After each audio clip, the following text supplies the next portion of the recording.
নমস্কাৰ, মই বেদান্ত লস্কৰ। বিষ্ণু ৰাভা ডাঙৰীয়াই কৈ থৈ গৈছিল যে অসমৰ কলম্বাছ কাৰ্বিসকলৰ ওপৰত অনা কাৰ্বিয়ে, অনা অসমীয়া, বহিৰাগতই, কাৰ্বি গো বেক, কাৰ্বিসকল চাইনিজ যি ধৰণে অসমীয়া জাতিৰ ভূমিপুত্ৰ, অসমীয়া জাতিৰ কলম্বাছ কাৰ্বিসকলক যি ধৰণৰ অপমান, এই অপমান কেতিয়াও সহ্য কৰা নহ'ব। আমি দাবী উত্থাপন কৰিছোঁ, যিসকল অনা অসমীয়া বিদেশী তেওঁলোকে কাৰ্বিসকলৰ ওপৰত যি ধৰণৰ বক্তব্য ৰাখিছে, সেই বক্তব্য ৰখা অনা অসমীয়াসকলক অনতিবিলম্বে গ্ৰেপ্তাৰ কৰক। আজি কাৰ্বি আংলঙত যি অপ্ৰীতিকৰ সৃষ্টি হৈছে, অপ্ৰীতিকৰ পৰিৱেশ সৃষ্টি হৈছে, এই গোটেই পৰিৱেশৰ মূল খলনায়কজনেই হৈছে ডক্টৰ হিমন্ত বিশ্ব শৰ্মা।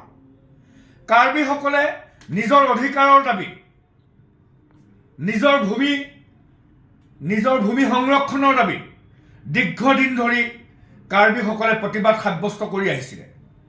কাৰ্বিসকলে কৈছিলে যে PGR professional grazing reserve, VGR village grazing reserve, ভূ-চৰণীয়া পথাৰত অবাধে বাংলাদেশৰ পৰা অহা হিন্দু বাংলাদেশী আৰু অনা অসমীয়াই কাৰ্বি ৰাইজৰ ভূ-চৰণীয়া পথাৰ দখল কৰাৰ পিছতো হিমন্ত বিশ্ব শৰ্মা আৰু হিমন্ত বিশ্ব শৰ্মাৰ ATM তুলিৰাম ৰংহাং কোনো ধৰণৰ গুৰুত্ব প্ৰদান নকৰিলে।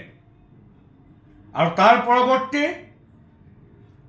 কাৰ্বিসকলৰ ওপৰত যি ধৰণৰ অত্যাচাৰ, এই অত্যাচাৰক আমি তীব্ৰ ভাষাৰে গৰিহণা জনাইছোঁ, ধিক্কাৰ জনাইছোঁ। কাৰ্বিসকলৰ যি ন্যায্য দাবী, এই ন্যায্য দাবী যি আন্দোলন, এই আন্দোলনক যি চৰকাৰ ষড়যন্ত্ৰৰ ফলত যি হিংসাত্মক ৰূপ লৈছে, এয়া সম্পূৰ্ণভাৱে চৰকাৰী জগৰীয়া, বিজেপি চৰকাৰী জগৰীয়া। হিমন্ত বিশ্ব শৰ্মা, আপুনি গৃহমন্ত্ৰী হৈ থকা অৱস্থাত এনেকৈ কাৰ্বি আংলঙত ইটোৰ পিছত সিটো ঘৰ জ্বলিছে।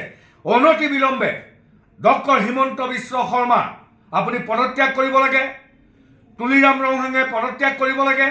আৰু কোনোপধ্যেই অসমীয়া জাতিয়ে আমাৰ ভূমিপুত্ৰ কাৰ্বি জাতিৰ ওপৰত কোনো ধৰণৰ কথা আমি অসমীয়াই নুশুনো।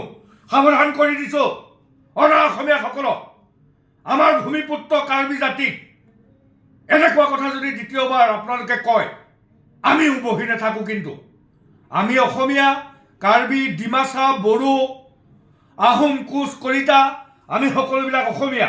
আৰু অসমীয়াৰ ওপৰত দাদাগিৰি অনা অসমীয়াৰ সহ্য কৰা নহ'ব। শেষ সাৱধানবাণী আপোনালোকক জনাই থৈছোঁ।